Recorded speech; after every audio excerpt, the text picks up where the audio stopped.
Alors c'est un grand moment pour moi de revenir dans ce magnifique opéra Grand Avignon. Voilà 10 ans cette année que nous venons régulièrement dans cette magnifique maison. Frédéric Rols, son directeur.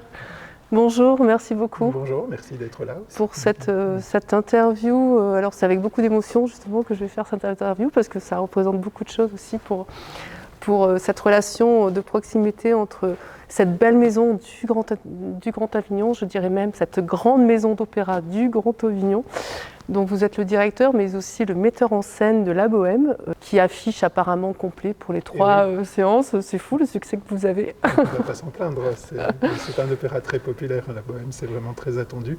Et puis on est très content évidemment de pouvoir offrir ce spectacle à nos spectateurs. Alors c'est un opéra très populaire effectivement, mais est-ce que le rôle du metteur en scène c'est de pouvoir aussi offrir une mise en scène un petit peu originale justement pour histoire de ne pas raconter toujours la même histoire de Puccini? Oui et non, je pense que c'est compliqué d'être très original avec Puccini, parce que Puccini était un compositeur qui avait un sens du théâtre extraordinaire, et toutes les intentions de jeu, tous les détails, même physiques, de mouvement, etc., sont en fait implicites dans la partition. Il écrit sa partition musicale avec un tel sens du détail qu'il est très très difficile de prendre cette distance par rapport à ça. Et je pense non seulement difficile, mais ce serait contre-productif. Donc mon travail, je pense, comme metteur en scène, c'est d'abord de rendre cette partition lisible et claire pour tout le monde. Mais effectivement, on a toujours des choix à faire sur le contexte dans lequel on place l'opéra, sur ce qu'on met en évidence, sur ce à quoi on accorde moins d'importance. Donc voilà, je ne prétends pas faire une mise en scène originale, mais je prétends avoir un regard qui m'appartient et qui est plutôt ce que j'ai cherché à faire dans cette bohème, c'est de me rapprocher de l'œuvre dont l'opéra de Puccini était tiré, c'est-à-dire les scènes de la vie de Bohème de Henri Murger, qui est donc un roman du XIXe siècle français, qui décrit la vie des artistes à Paris dans les années 1840. Et donc on a essayé de se rapprocher du roman, et notamment ce qui est très manifeste dans le roman, c'est le côté struggle for life, et en même temps dérision, on rit beaucoup, on prend de la distance par rapport aux choses, et donc j'avais envie de creuser cette veine-là, comment le ressort comique peut être aussi une manière d'accentuer le tragique. Donc le tragique. C'était un peu un des axes du travail. Et puis il y a cette difficulté de la bohème qui est qu'on parle d'un univers de misère, on parle de gens pauvres, de gens qui se battent pour un bout de pain, pour dépenser un peu d'argent dans une bouteille de vin, et puis le lendemain ils n'ont plus rien. Et puis de la difficulté de se soigner dans ce monde de misère. Donc c'est des sujets un peu durs, et des sujets qui parlent vraiment de la pauvreté. Et comment parler de ça avec les moyens de l'opéra? C'est un peu un paradoxe. On a un gros orchestre, un grand chœur, un chœur d'enfants, évidemment une grande salle qui est assez riche, assez belle, et on doit parler de la pauvreté. Comment on le fait? Et donc on a pris ce parti de travailler sur une sorte de distanciation, c'est-à-dire de raconter les choses avec peu d'éléments, un décor assez pauvre, assez sobre, et des accessoires, mais uniquement les accessoires qui nous servent au jeu. La bouteille de vin, le banc, 2 caisses, une chaise, un poêle qui n'est raccordé à rien. Enfin voilà, donc des choses comme ça, sans chercher un réalisme. Voilà. Oui. Donc, on raconte l'histoire dans tous ses détails, mais avec uniquement dans le sens de la réalité qu'on pourrait justement la vivre au moment présent. En fait. De mettre en lumière plutôt aussi la partition, l'histoire, les artistes. C'est un peu votre marque de fabrique. Mais moi, c'est ce qui me passionne le plus dans l'opéra, c'est évidemment cette théâtralité qui a trait au jeu des acteurs, au jeu des chanteurs, qui met en évidence les corps, les rapports physiques, les intentions. Et j'essaye toujours d'être le plus précis possible dans l'écriture scénique, en encombrant le moins possible d'éléments qui sont pour moi décoratifs et qui m'intéressent moins. Donc ça, c'est vrai que c'est un petit peu, c'est un petit peu ma ligne générale. Pourquoi vous avez voulu revenir aux fondamentaux finalement à travers votre programmation de l'opéra? Ben, je pense, de toute façon, les titres de Puccini sont vraiment des incontournables du répertoire. Et moi, j'aime beaucoup découvrir des titres nouveaux ou partager des titres nouveaux avec le public. Mais c'est très important aussi de remettre les fondamentaux de temps en temps. Je pense que toute programmation, c'est une affaire d'équilibre entre des découvertes et puis des choses qui sont des points de repère. On aurait tort de fuir les chefs-d'œuvre par simple goût de la nouveauté. Donc voilà, je pense. Et puis le public est là, hein, donc ce qui veut dire que vous avez absolument raison en fait de faire ça. Voilà, c'est un peu une construction toujours délicate, mais qui est, je crois que c'est très important de donner aux gens des choses qui sont très, très référencées et qui sont attendues, et puis en même temps, à certains endroits, de les emmener vers autre chose, vers des choses inattendues, des choses qu'ils ont à découvrir, et qui sont aussi de belles aventures. Voilà, donc c'est un peu, une programmation ne peut pas être faite que de l'un ou que de l'autre, il faut un peu des deux. Bien sûr. Et pourquoi vous avez eu envie vous, Frédéric Rolls, de faire cette mise en scène de la Bohème ? Vous aurez pu la confier à un de vos collègues, vous avez décidé de la faire vous-même. Oui, pourquoi ? en fait, il s'agit d'une reprise retravaillée d'une proposition qui m'avait déjà été faite il y a quelques années par Pierre Guiral, le président directeur. Et donc c'est une production qui est dans sa première version, avait vu le jour en 2019, en janvier 2019, à l'Opéra Confluence. Et donc voilà, c'était simplement une proposition qui m'a été faite et que j'ai acceptée. À l'époque où je n'étais pas encore directeur ici. Que ça a été aussi un peu une affaire affective. Voilà, c'était le premier opéra que je mettais en scène à Avignon, sans savoir que j'en serais un jour le directeur. D'accord.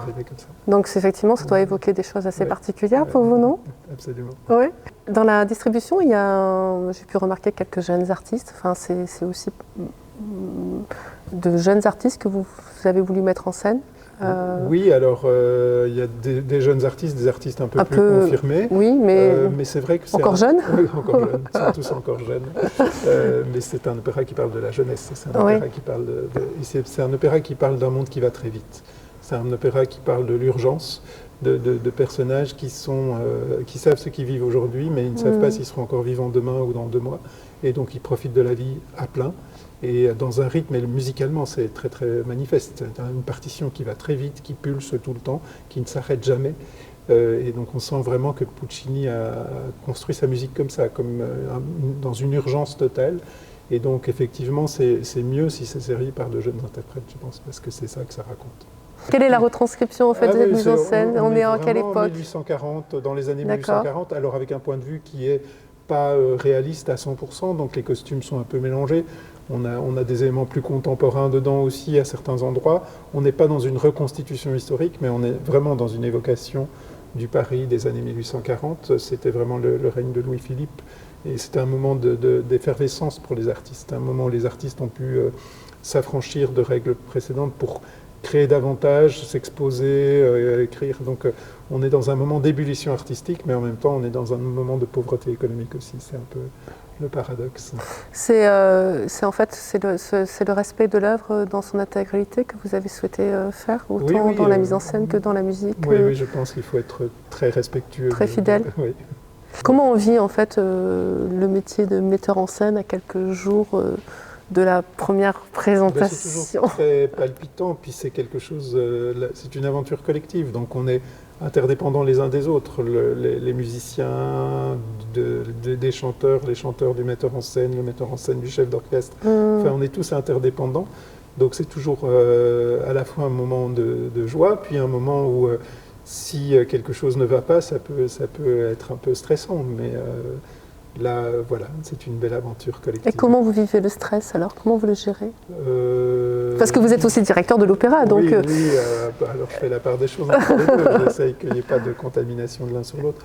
Mais le stress, je le vis plutôt comme une petite tension un peu excitante, plutôt que comme quelque chose qui m'anéantit. Hein. Donc voilà, c'est plutôt heureux. C'est plutôt heureux. C'est sûr. Quand vous faites vos mises en scène, comment vous vous influencez, Frédéric, notamment pour la Bohème? Vous vous êtes influencé de quoi? Vous avez ressenti vos propres émotions? Comment vous pouvez l'imaginer? Comment vous faites en fait? Il y a forcément des choses qui viennent de l'intérieur de soi et qu'on réveille à travers les œuvres qu'on explore. Moi, je travaille beaucoup avec la partition, vraiment, c'est mon outil principal, plus que les influences extérieures, plus que les mises en scène qui ont déjà été faites ou pas encore faites. Donc, je ne passe pas tellement de temps à me documenter, par exemple, sur voir d'autres mises en scène, les comparer à mon point de vue. Ça ne m'intéresse pas tellement. Donc je me travaille plutôt vraiment de manière intrinsèque sur la partition. Et puis là, en l'occurrence, le roman de Murger, qui a été aussi beaucoup ma source de référence, donc que j'ai lu, qui m'a beaucoup inspiré dans ce cas. Voilà. Après, il y a des recherches iconographiques, il y a des recherches dans la peinture de l'époque, et des choses comme ça qui peuvent nourrir l'imaginaire aussi, et qui sont intéressantes. Et est-ce que la mise en scène peut évoluer aussi en fonction des répétitions, en fonction des artistes? Toujours. C'est pas qu'elle peut, c'est qu'elle doit. Moi, je travaille vraiment avec les gens comme ils sont, donc je donne, comme metteur en scène, je donne surtout des indications dramaturgiques, donc des indications de sens. Je donne des indications rythmiques, des indications d'entrée et de sortie, mais ce qui se passe dans le détail du jeu, entre les chanteurs, les mouvements, les mimiques, ça c'est des choses qu'on cherche collectivement, et beaucoup des choses qui sont sur le plateau viennent d'abord de propositions que les chanteurs ont faites en répétition. Donc si c'est avec une autre distribution, ce seront d'autres choses qui peuvent émerger aussi. C'est ça le spectacle vivant, non? Ben oui, c'est très bien. Vous vous sentez plus directeur ou metteur en scène? Les deux, je pense qu'il n'y a pas de dichotomie entre les deux. Je pense que c'est mon travail de programmation artistique et de direction de la maison est fort nourri d'une intention artistique qui est celle que j'ai comme metteur en scène. Et à l'inverse, mon travail de metteur en scène est permis grâce au fait que je connais bien le fonctionnement d'une maison d'opéra et m'aide aussi à prendre du recul. Enfin, je suis un metteur en scène qui ne fait pas tant de productions que ça. Enfin, j'en fais en moyenne une nouvelle par an. Oui. Voilà. Tout à fait. C'est pas non plus. On regrette d'ailleurs, mais. Bon.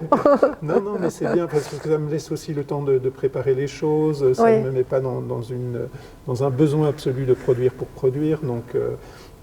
Voilà, moi c'est un équilibre que j'ai trouvé depuis longtemps comme ça et qui me convient bien. Oui, et vous faites aussi des mises en scène vous présentez des mises en scène aussi hors Opéra d'Avignon Oui, bien sûr, mais c'est souvent des coproductions. Voilà, c'est souvent des coproductions. C'est souvent des spectacles qui sont coproduits et qu'on refait ailleurs. Cette production-ci, par exemple, je l'ai faite à Ljubljana en Slovénie l'année dernière, à peu près à cette époque-ci d'ailleurs. Voilà, puis il y a eu d'autres spectacles que j'ai fait ailleurs aussi, mais qui sont souvent des coproductions d'ici qui sont jouées ailleurs. Et donc là, ce sera à l'Opéra d'Avignon. Et là, voilà.